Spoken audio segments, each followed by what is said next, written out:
네, 명조 살펴보도록 하겠습니다. 천재 시인으로 알려져 있는 백성님. 예, 제가 예전에 IQ 204의 백강영군 명조에 대해서 한번 유튜브 영상 만든 적이 있었는데요. 그 영상 댓글에 어떤 분이 천재 시인인 백성님에 대해서도 영상을 한번 만들어주면 좋겠다고 말씀하셔서 한번 시간 내서 찾아봤습니다. 그러고 보니까 백강영군도 그렇고 백성님도 그렇고 두 분 다 백시세네요.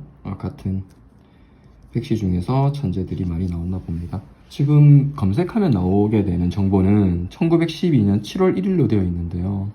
일단 여기서는 음력으로 간주했습니다. 일반적으로 검색에 나오는 정보들이 대부분 양력으로 알려져 있게 되는데요. 이 백성님의 경우에는 만약에 이 날짜에 양력으로 찾게 되면은 명조가 임자, 병호, 그리고 무인 이렇게 되거든요. 시간은 변론으로 하더라도. 근데 이렇게 되었을 경우에 저우충도 약간 거슬리긴 합니다만은 수와 화가 거의 교전을 하게 되면서 사주 자체가 좀 격이 떨어져 보이고요. 출생시에 따라서 달라질 수도 있겠습니다만은 제 생각에는 여기까지 봤을 때는 이분이 적어도 어떤 시인으로서의 모습 어디서 찾을 수 있을지 잘 모르겠어요. 그래서 한참을 고민하다가 음력으로 찾아봤을 때 임자년, 무신월, 신유일, 임진시 이런 명조가 되는데요. 임진시는 물론 추정입니다. 여기는 시는 물론 추정이고 여기까지만 보더라도 훨씬 더 우리가 알고 있는 신백석의 명조에 가까워 보입니다. 그래서 우선 이분이 신금의 길을 받고 태어났다.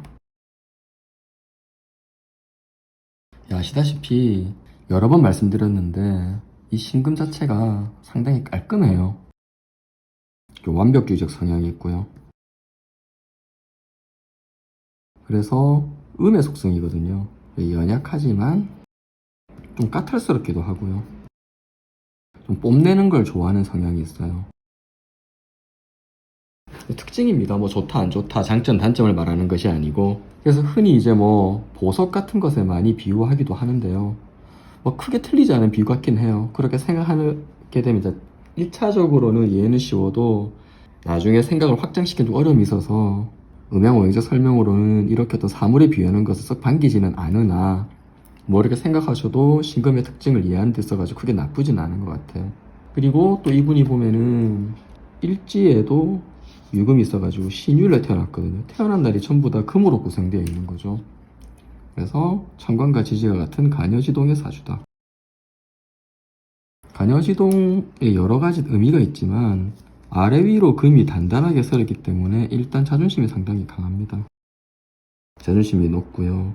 좀 무뚝뚝한 경향이 있어요. 뭐 같은 말인데 다정다감함이 좀 떨어지는 거죠. 그래서 부부 사이에 있어서는 좀 소원한 그런 특징도 약간 있게 됩니다. 간여지동의 형태가. 그래서 이분이 어쨌거나 신금의 길을 받고 태어나게 되어 있는데 적천수 시계를 보면은 신금연약, 원윤, 이청, 외토지첩, 여수지영 이런 말이 나오거든요. 신금은 물을 좋아한다. 사주원국에 수가 있냐 없냐가 신금의 귀기를 결정하는데 결정타를 날리게 되는 거죠. 여기서 수라는 것은 임수를 기뻐한다. 특히나 운에서가 아니라 사주원국에서 임수를 매우 반긴다는 겁니다. 그래서 임수가 있게 되면은 인물과 재능이 모두 뛰어나게 되는 거죠. 그런 의미에서 특히나 임진시로 가정해 보았고요. 또 한 가지 여기서 보이는 거는 이 1912년 7월 1일이 음력으로 됐을 경우에는 이 날짜가 8월 13일이 되거든요. 양력으로는. 근데 8월 8일이 입추예요. 입추 지나고 5일째 태어난 거죠. 입추 후 5일째 태어났다라고 하는 거는 미토의 여기가 강하다. 아까 말씀드린 것처럼 8월 13일이잖아요. 8월 13일이면은 여전히 더울 때거든요. 입추는 지났지만 처서가 아직 도래하지 않았기 때문에 우리 토속적인 절기상 말복에 해당하거나 말복 전에 해당하는 날이 되는 거죠. 그래서 어떻게 보면은 더위로 보면 가장 더울 때여서 여름의 미토, 이 신월의 앞에 있는 미월의 기운이 여전히 맹위를 떨치고 있는 시점이거든요. 미월이라는 것은 이 안에 오행 중에서 화가 여전히 많다라는 거고, 화기가 많기 때문에 화급금하다. 사실은 표면적으로는 금이지만 이 안에 화기가 많아서 화급금하기 때문에 연약한 신금이 힘을 쓰기가 쉽지 않다는 거죠. 그래서 출생시는 임진시로 가정해 보았습니다. 임진시로 추정한 이유는 뭐 간단하죠. 임수의 상관이 필요하고요. 백성님 보면 키가 183인가? 당시로선 굉장히 큰 신장이죠. 잘생겼어요. 사진 보면 젊었을 때. 그리고 나무위키 같은 데 들어가서 보면은 북한에서 나중에 찍은 사진도 나오는데요. 노년에도 많은 고생으로 좀 지쳐있긴 합니다만은 여전히 상당히 이목구비가 뚜렷하게 잘생긴 얼굴입니다. 총명히 보이죠. 제 생각에는 이 신일날 태어나신 분들에 있어서 가장 좋은 시간은 진시가 아닐까. 두 가지 의미가 있는데요. 첫 번째는 토생금. 진토의 토에서 금으로 토생금 하게 되는 부분이 좋고, 또 한 가지는 임수죠, 임수. 임수가 신금을 깨끗하게 보조해주고 있기 때문에 진토와 임수를 동시에 갖추고 있는 임진시에 태어나는 게 가장 좋아 보이고, 특히나 신일이라 그러면은 진유합까지 일어나게 됩니다. 그래서 임수의 상관과 진유합금의 지원, 이런 게 필요하다는 거죠. 상관을 특히나 중요시하게 여긴 이유는 당연히 이분이 천재적인 시인이기 때문이죠. 표현력, 말, 이런 부분에 천부적인 능력을 갖게 된다는 거예요. 그래서 언뜻 보면 신월이니까 당연히 금이 연상이 되고, 신금의 본기가 금인 건 맞으니까. 그리고 진시에 태어나게 되어서 진유합금에다가 토생금, 이 영향까지 해서 이게 신강해 보이지만 좀 전에 요 앞에 설명드린 것처럼 입추 5일밖에 지나지 않았기 때문에 여전히 화기가 강하게 남아있어서 사실상 그럼에도 불구하고 신약한 명조다. 신약한 명조가 되기 때문에 토와 그리고 금을 반긴다. 토와 금을 반기고 화와 목이 오면 불편하다. 화와 목이 기신으로 작용한다고 이렇게 판단이 됩니다. 이분은 월북시인이라고 하는데 제 생각에는 월북시인이라기보다는 이분 고향 자체가 원래 이북에 사셨던 분이기 때문에 북쪽에 가족들도 많고 친척들이 많아서 1945년에 통일이 되고 50년에 한국전쟁이 벌어지기 전까지 그 사이에 백석 주변에 많은 분들이 백석에게 월남을 제안했지만 이분이 월남을 거절했다는 거예요.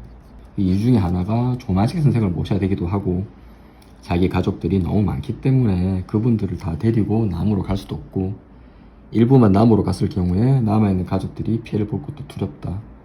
어쩔 수 없이 북에 남았다고 하는데요. 토와 금을 반기는 명조를 기본으로 해서 과거사 살펴보게 되면 구운이니까 여기가 9세, 19세, 29, 39, 49, 59, 69, 79 이렇게 되겠네요. 이분이 83세 정도에 돌아가신 걸로 나와 있거든요. 1996년에. 그래서 병진운 중에 1996년 내지는 1995년, 95년은 을해년, 96년은 병자년, 뭐 이 두 해 중에 한 해에 끝나셨던 것 같은데요. 세상을 떠나신 것 같은데, 그 전에 보이는 부분은 이 갑인 을묘의 모군이죠. 힘들다. 명예 회복이 어렵죠. 제가 이분 명조를 음력으로 간주했던 여러 가지 이유가 있는데, 만약에 양력으로 이렇게 간주했다고 하게 되면은 신강한 명조로 따졌을 경우에는 일단 이분 여기 20대 운이 설명이 잘 안 되는 거예요. 인옷을 사목 화국이 되기 때문에 물론 뭐 날짜가 바뀌면서 대운수가 좀 바뀔 수 있겠습니다만은 이분 20대 되게 잘 나갔거든요. 이런 부분들 설명이 잘 안 되고, 이걸 신약한 명조로 구성할 수 있을지는 잘 모르겠는데요. 화기가 워낙 강하기 때문에 그렇다 그러면은 이 부분도 설명이 어렵게 되는 거죠. 요 시기 임목이 오화를 도와가지고 일시적으로 떼야 되는데 잘 지내시지 못한 것 같거든요. 근데 음력의 명조인 이 신유일생으로 임자년 신유일생으로 간주한다 할지라도 한 가지 좀 미스터리가 남는 게, 토금운에서는 공부를 잘한 것으로 보이고요. 그래서 일본에서 유학을 하고 돌아와가지고 학교 선생님 생활을 하고 하던 중에 이분이 1934년에서 1939년 정도까지 여기가 최전성기로 보이거든요. 경술운이 가장 좋아 보이는 거죠, 여기가. 그리고 한국전쟁이 일어난 이후에도 초기까지는 괜찮았다. 오케이인데 이 시기는 북에서 활동. 하지만 큰 인정을 못 받고 정치적인 시를 써야 되는데 그런 활동을 많이 거절하셨던 것 같아요. 그랬다가 이분이 1958년에 숙청당하게 되거든요. 그래서 사망한 걸로 알려져 있다가 나중에 뒤늦게 양강도에 거의 유배되다시피 농사를 지으면서 말년을 보내셨다고 하는데 그 시기가 여기거든요, 여기. 이 축토가 괜찮잖아요. 그래서 이 부분에 숙청을 당하고 본인에게 맞지도 않는 집단 농장 생활을 했던 게 약간 좀 설명이 안 되는 거예요. 근데 자료를 찾아보니까 워낙 유명한 문학인이고 자기가 양강도에서 그 유배 생활처럼 농사를 지으면서 숙청당한 이후에 조용히 고생하며 지내는 중에도 동네 청년들에게 문학을 가르치는 많은 활동을 한 거를 사실상 묵인했다고 합니다. 그래서 명예 회복이 힘들고 그렇게 어렵게 지내긴 하지만 이 개축군 중에는 시골로 내려가서 학생들을 가르치고 그렇게 보내는 것이 그렇게까지 나쁘진 않았던 것으로 뭐 그렇게 해석을 할 수 있을 것 같아요. 그래서 오늘 어느 분의 요청으로 천재시인 백석에 대해서 먼저 살펴보았는데요.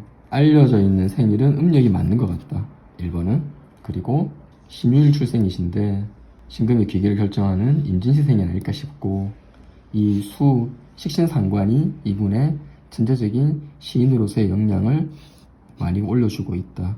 그리고 깔끔하고 완벽주의 성격이 이분의 좀 결벽증 같은 부분들도 설명이 가능하다는 거고 그리고 음력이었을 경우에는 입주 5일째 태어났기 때문에 미월에 여기가 많이 남아있어서 전체적으로는 좀 신약한 명조다.